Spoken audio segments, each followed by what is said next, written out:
Lorsque l'urine s'écoula de sa bouche, nous savions qu'il ne lui restait plus que 3 jours à vivre. Il respirait encore.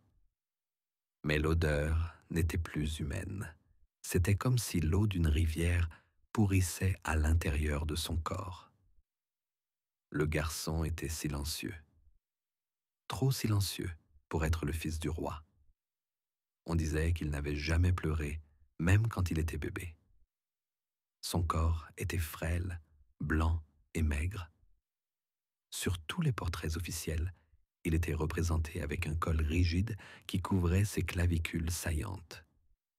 Personne ne savait exactement combien il pesait, mais le valet de chambre le plus ancien avait dit un jour: on pourrait le porter d'une seule main, comme une bougie, s'il n'était pas allumé. Il était né entre le marteau et l'enclume. Sa mère était morte en couches. Son père, Richard III, était en train de consolider son pouvoir et ne voulait pas parler de son fils avant son couronnement. La première apparition publique du garçon eut lieu à la cathédrale d'York, où il se tenait à côté de son père, vêtu d'habits brodés trop fins, les yeux fixés au sol. Les prêtres dirent plus tard qu'il n'avait pas cligné des yeux pendant toute la litanie. Tout a changé à la fin de sa 16e année. Tout d'abord, des taches jaunes sont apparues sur les oreillers. Un domestique qui lavait la literie a remarqué qu'elle sentait l'eau des marais. Un jour plus tard, il a commencé à vomir.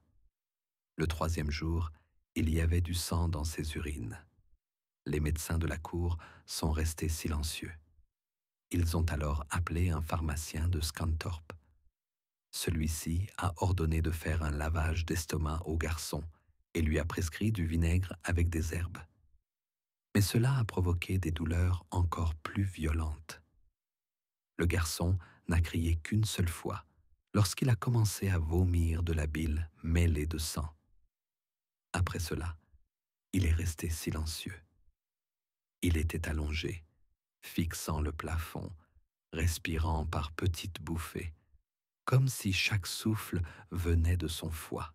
Le docteur Gérard Lang, arrivé de Durham, écrivit plus tard: le foie est hypertrophié, la peau est terreuse, la langue est sèche, la jaunisse progresse, l'urine est trouble avec des sédiments. Il a un goût amer dans la bouche et des démangeaisons sur tout le corps. On soupçonne un empoisonnement par des sucs biliaires lourds.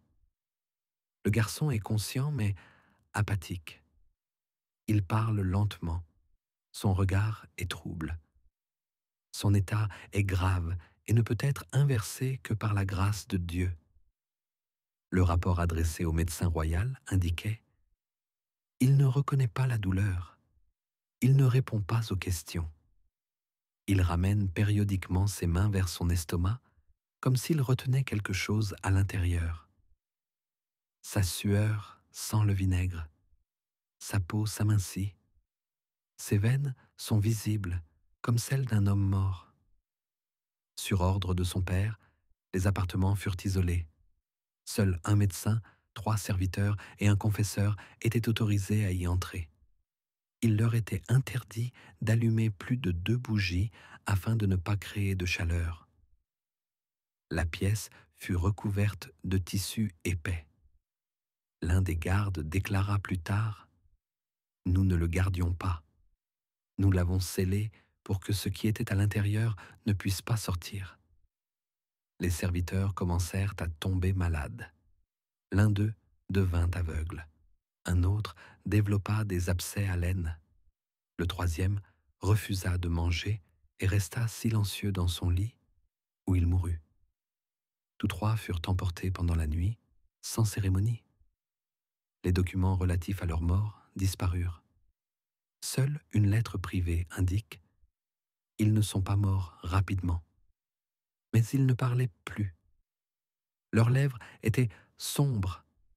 L'un d'eux murmurait le nom du garçon, même s'il était encore en vie. Le jeune prince lui-même cessa de se lever. Il restait allongé, insensible au toucher. Sa peau s'assombrit.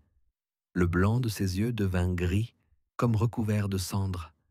Des gonflements apparurent à l'aine. Un liquide trouble commença à suinter de son anus. Puis, il se mit à vomir, et cela sentait la graisse. L'un des médecins décrivit cela comme des vomissements bilieux avec des éléments de décomposition. Le foie est en train de lâcher. Les organes internes commencent à se fondre. Son père, Richard III, était déjà en pourparlers parallèles avec la France à cette époque. La maladie de son fils menaçait la ligne de succession. Un conseil de 3 lords suggéra de préparer un prétendant secondaire en cas de décès. Richard refusa. Il ordonna que les archives contenant toute mention de la santé de son fils soient fermées. Il menaça d'exiler quiconque répandrait des rumeurs. Mais les rumeurs finirent par s'échapper. Les courtisans commencèrent à éviter les couloirs menant à la chambre du jeune prince. Les bougies de ces étages n'étaient presque jamais allumées. Un jour, un serviteur oublia de fermer les portes, et le vent emporta l'odeur jusqu'au balcon de la salle à manger royale.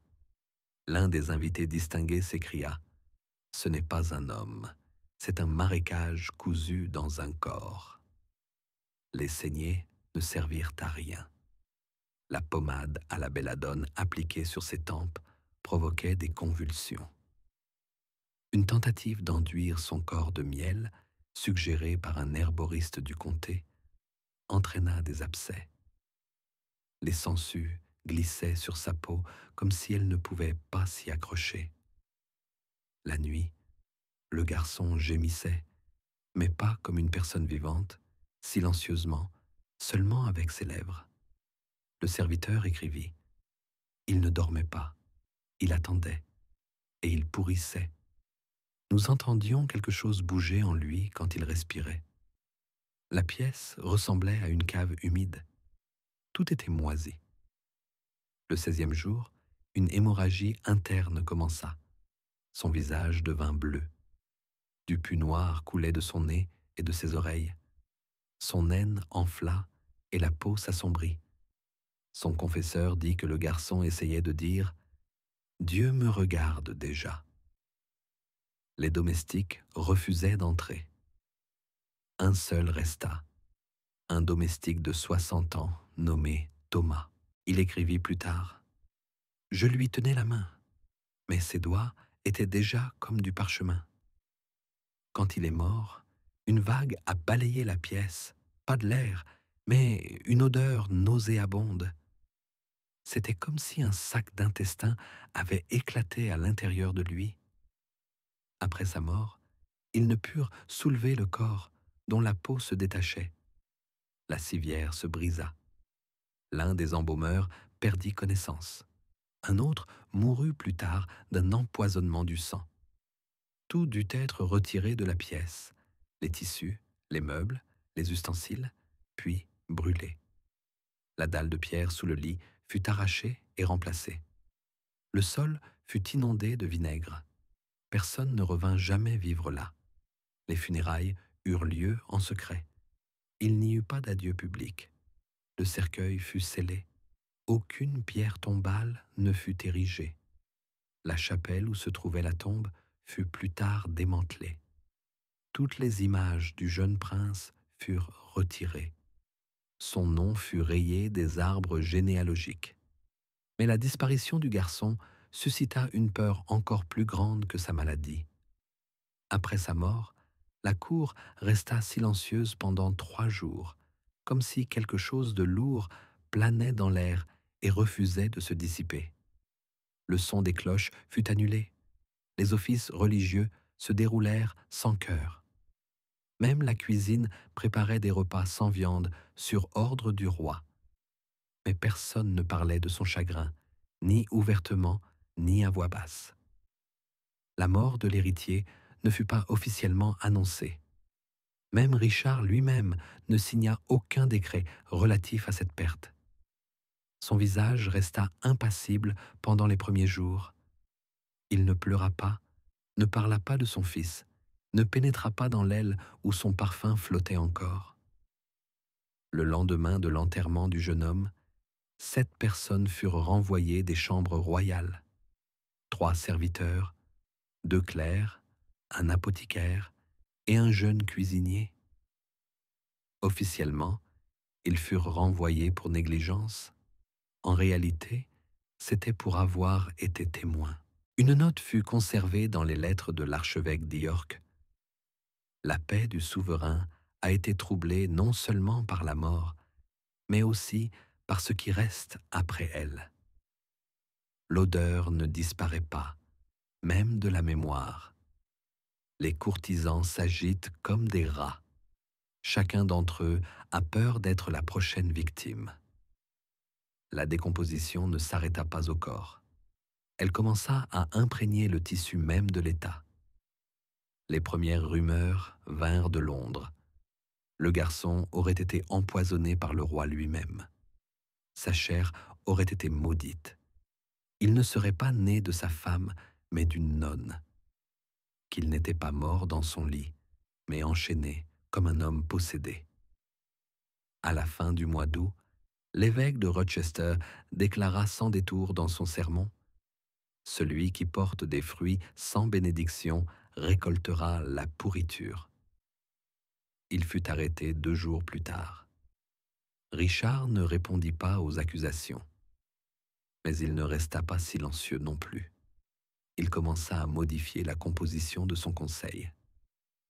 Les anciens conseillers qui avaient assisté au baptême de son fils furent renvoyés. Ils furent remplacés par les fils cadets des barons du Nord. 2 d'entre eux étaient à peine alphabétisés et l'un d'eux avait récemment épousé la cousine du favori du roi. Cela provoqua le mécontentement de la noblesse. Il était clair que le roi ne faisait plus confiance à ceux qui se souvenaient de ce qu'avait été son fils de son vivant. Des confessions anonymes commencèrent dans les monastères. De jeunes moines confessèrent leur implication dans la naissance d'un enfant sans âme. Certains disaient entendre la voix du garçon dans leurs rêves. L'un d'eux se poignarda sur l'autel avec un couteau de communion. Il griffonna sur le mur. « Il n'est pas mort. Il est à l'intérieur du foie, à l'intérieur du sang. » Une lettre contenant cette description parvint au chancelier, mais elle fut détruite. Malgré toutes les tentatives d'isolement, le corps du garçon ne fut pas traité correctement. L'embaumement fut effectué à la hâte. Les substances mentionnées dans le rapport, vinaigre, miel, sel, genévrier, étaient insuffisantes. 8 jours après l'enterrement, une odeur commença à s'échapper de la crypte. Les gardes de nuit se plaignirent de maux de tête et de coups provenant de l'intérieur du sol en pierre. L'un des soldats déclara plus tard dans sa confession: « J'ai vu la terre respirer sous la dalle. Elle semblait bouger comme la peau d'un homme mourant. » Les médecins qui participèrent au traitement du jeune prince commencèrent à mourir les uns après les autres. Le premier succomba à une obstruction intestinale. Le deuxième présenta des signes de gangrène des organes internes. Le troisième disparut sur la route.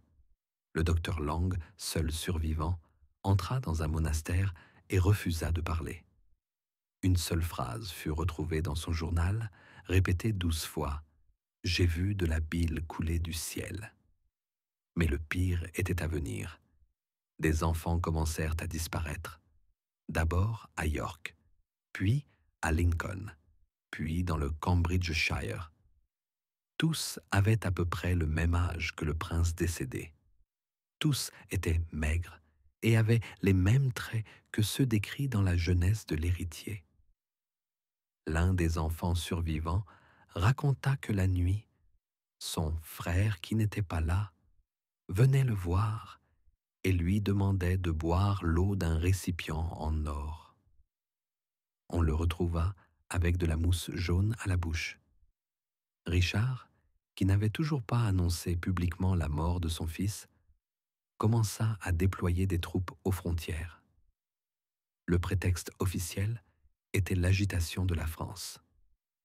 Mais ses proches disaient qu'ils craignaient que quelqu'un vienne chercher son fils, que le corps soit retrouvé, que quelqu'un ouvre le tombeau et montre au monde ce qu'il contenait.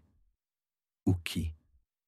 Un rapport privé adressé au chancelier dit « Le souverain exige que le sarcophage ne soit pas touché.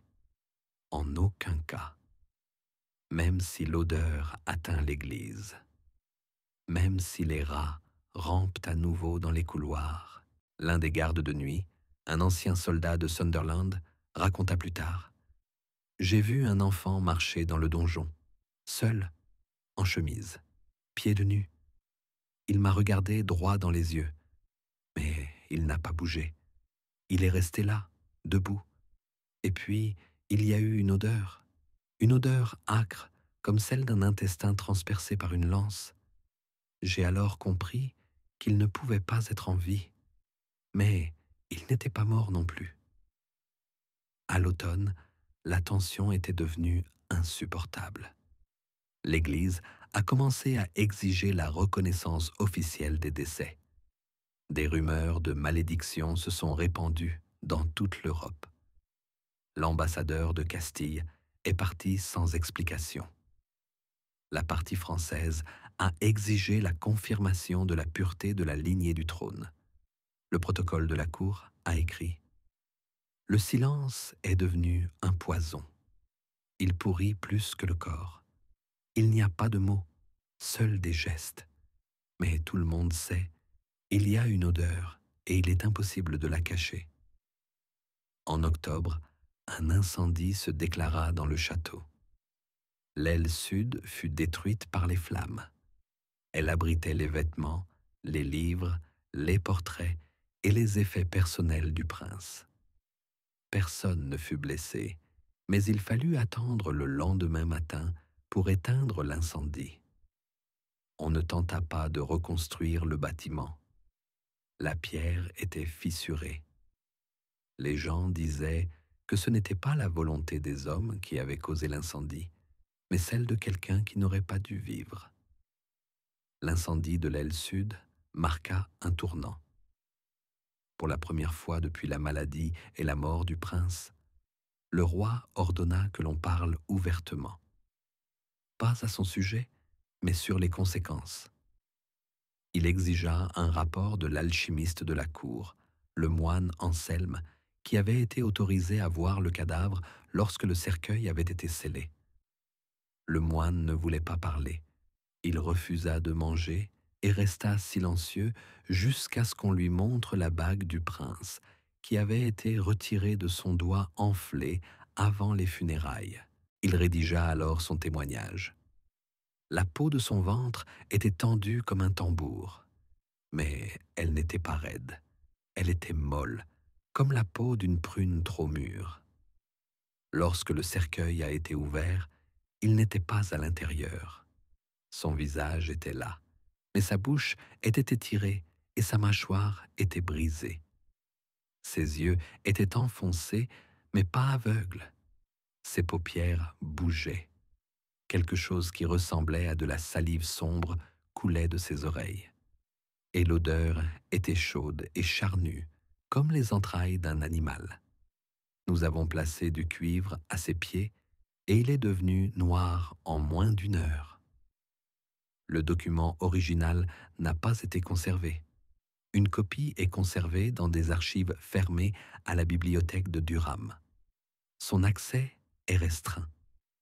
Cependant, il y est fait référence dans les archives d'une enquête ultérieure ouverte après la mort du roi. À cette époque, il a été établi que le sarcophage, scellé par maître Hugues de Sheffield, avait été rouvert 3 mois après l'enterrement, de manière non officielle, sans prêtre, sans procès verbal, sans en informer le conseil. Le serviteur qui avait aidé à l'ouverture disparut par la suite. Avant cela, Il se plaignait de démangeaisons dans le bas-ventre et disait avoir l'impression que quelque chose le grattait à l'intérieur. Il fut retrouvé mort près d'un ruisseau. Son corps était couvert d'ulcères, de la même couleur jaune, avec la même odeur. Une note dans le carnet privé du médecin du monastère disait « Un mouvement a été détecté sous la peau de la cuisse. L'incision a provoqué un écoulement de pus accompagné de bulles. À l'intérieur se trouvaient des larves. L'une d'elles avait des restes de dents. Incroyable. » Après ces événements, l'accès à la tombe fut complètement interdit. Le sol qui y menait fut recouvert de chaux. Les marches furent murées. Le nom du prince fut définitivement retiré de l'arbre généalogique. Mais cela n'empêcha pas la décomposition. Richard s'est isolé. Il dormait peu, parlait à voix basse et ne mangeait que des aliments préparés devant lui. Il ne faisait confiance à personne. Même la femme du roi se plaignait à son confesseur qu'il se réveillait toutes les nuits en hurlant. Une fois, elle s'est réveillée et l'a trouvé en train de la fixer et de murmurer « Tu as ses yeux ». Après cela, elle a été emmenée dans un couvent pour un traitement spirituel. Une scission s'est opérée au sein du conseil. Les anciens exigeaient des explications. Les plus jeunes voulaient purifier le château. L'un des évêques a suggéré un exorcisme. Deux autres ont proposé de transférer le corps dans un autre pays. Un autre encore a suggéré de le brûler. Toutes les propositions ont été rejetées. Richard a même interdit de mentionner le nom de son fils sous peine de mort. Mais le nom est réapparu. Des inscriptions sont apparues au charbon sur les murs des cathédrales. Il n'est pas parti. Son foie a pourri, mais il respire. Le garçon gémit. Dans l'une des écoles de Lincoln, les enfants refusaient d'étudier, disant « Il se tient à la porte ». Les enseignants trouvèrent du sang sur les bureaux. Dans une église de Bury, l'un des ministres vit une bougie s'allumer sans flamme sur la tombe où le prince avait prié lorsqu'il était enfant. Un mouvement interne contre le silence a commencé. Plusieurs courtisans ont commencé à correspondre avec les évêques de France. Des lettres ont été publiées dans lesquelles la mort de l'héritier était interprétée comme une punition pour inceste, impiété et orgueil.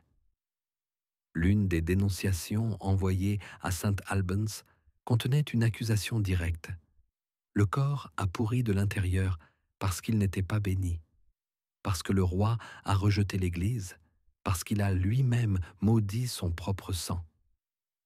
Au même moment, des purifications rituelles commencèrent.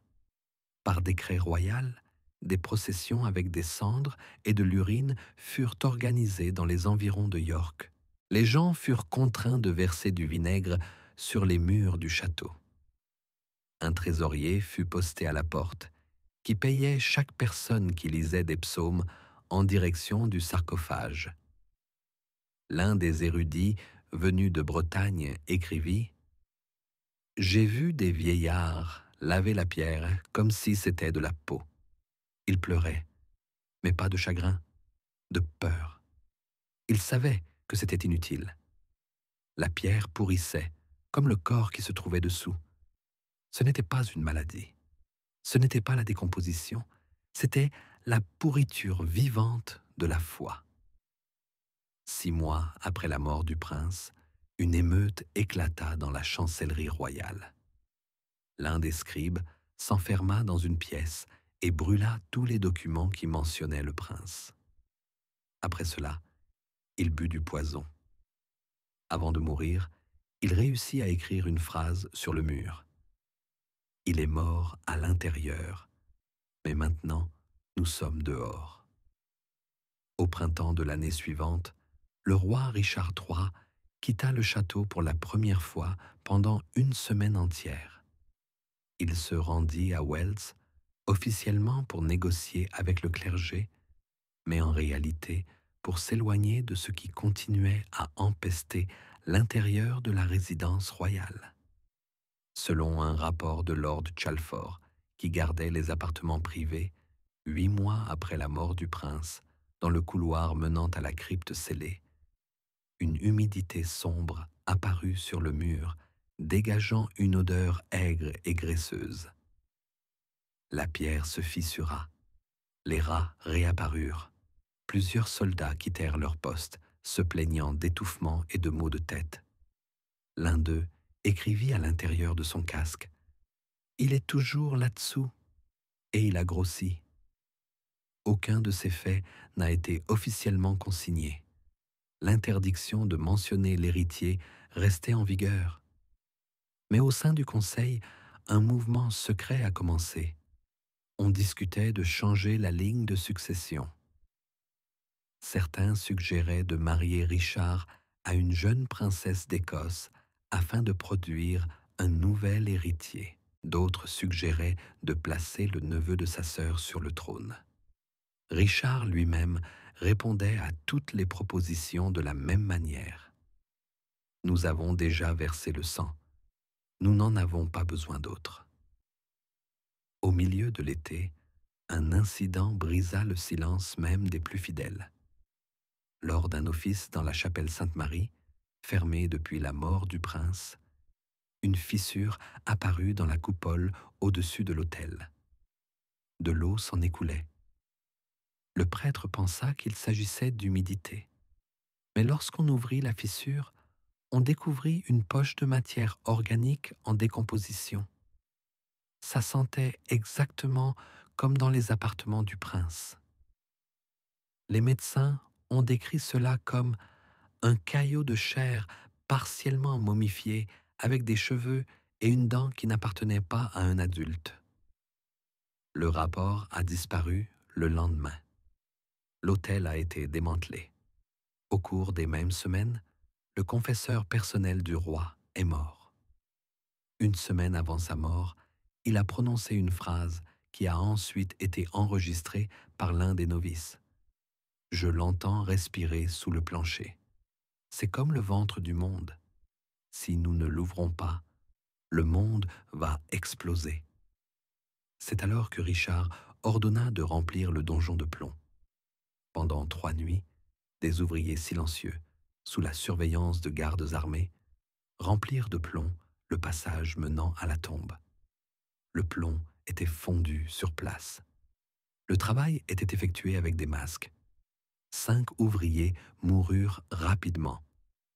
L'un d'eux s'ouvrit le ventre avant de mourir, afin d'extraire quelque chose qu'il considérait comme étranger à son corps, selon le rapport. Les corps ne furent pas enterrés. Ils furent brûlés sans cérémonie. Mais l'isolement n'empêcha pas l'effondrement politique. La France répandit la rumeur selon laquelle le roi était maudit. Le pape refusa de correspondre avec Richard, invoquant des circonstances peu claires entourant l'héritage. Les ambassadeurs du Saint-Empire romain germanique quittèrent la cour. L'un d'eux déclara plus tard que le roi sentait comme un vieux marécage sous une fresque. Le système financier vacilla. Les banquiers londoniens refusèrent de prêter de l'argent sans nouvel héritier. Des troubles éclatèrent dans le Yorkshire. Des poupées de papier apparurent dans les rues avec des inscriptions. Il est vivant. Il est sous la pierre. Il pourrit. Et nous pourrissons avec lui. Les serviteurs quittèrent le château en masse. Le valet qui servait le roi lui-même présenta sa démission, invoquant comme raison les chuchotements constants provenant du sol pendant la nuit. Les moines de Tinterne refusèrent de consacrer les murs du château. L'un d'eux, touchant le mur est, hurla et perdit connaissance. Il se mit à saigner abondamment à l'intérieur. Il mourut le jour même. Richard ordonna que tous les portraits de son fils soient retirés. Ses effets personnels devaient être brûlés. Les fenêtres de son ancienne chambre devaient être fermées. La porte devait être murée. Mais cette même nuit, le jeune page fut retrouvé dans le couloir devant cette porte. Il était vivant, mais sans yeux. Ses doigts étaient brûlés, ses lèvres boursouflées. Il ne pouvait pas parler. Sur le sol, sous lui, des mots avaient été écrits avec un doigt carbonisé. Il veut sortir. Ce fut suivi de la dernière manœuvre politique. En octobre, Richard III signa un décret transférant l'héritage à son neveu. Ce fut la première et unique fois où il reconnut officiellement la mort de son fils. Le texte était le suivant.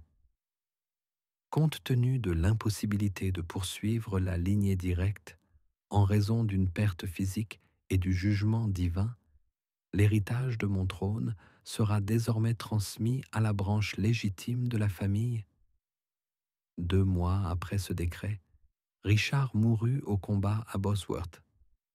Son corps ne fut pas identifié pendant longtemps. Il était mutilé, transpercé et en état de décomposition. Des témoins ont déclaré qu'il était mort la bouche ouverte et qu'un liquide noir s'écoulait de sa bouche, dont l'odeur était similaire à celle qui régnait dans les caves. Après la mort du roi, la tombe du prince fut détruite. La crypte fut rasée. Le site fut consacré par 5 évêques. Le sol fut recouvert de sel. Mais dans certains documents du début du siècle suivant, des traces commencèrent à réapparaître.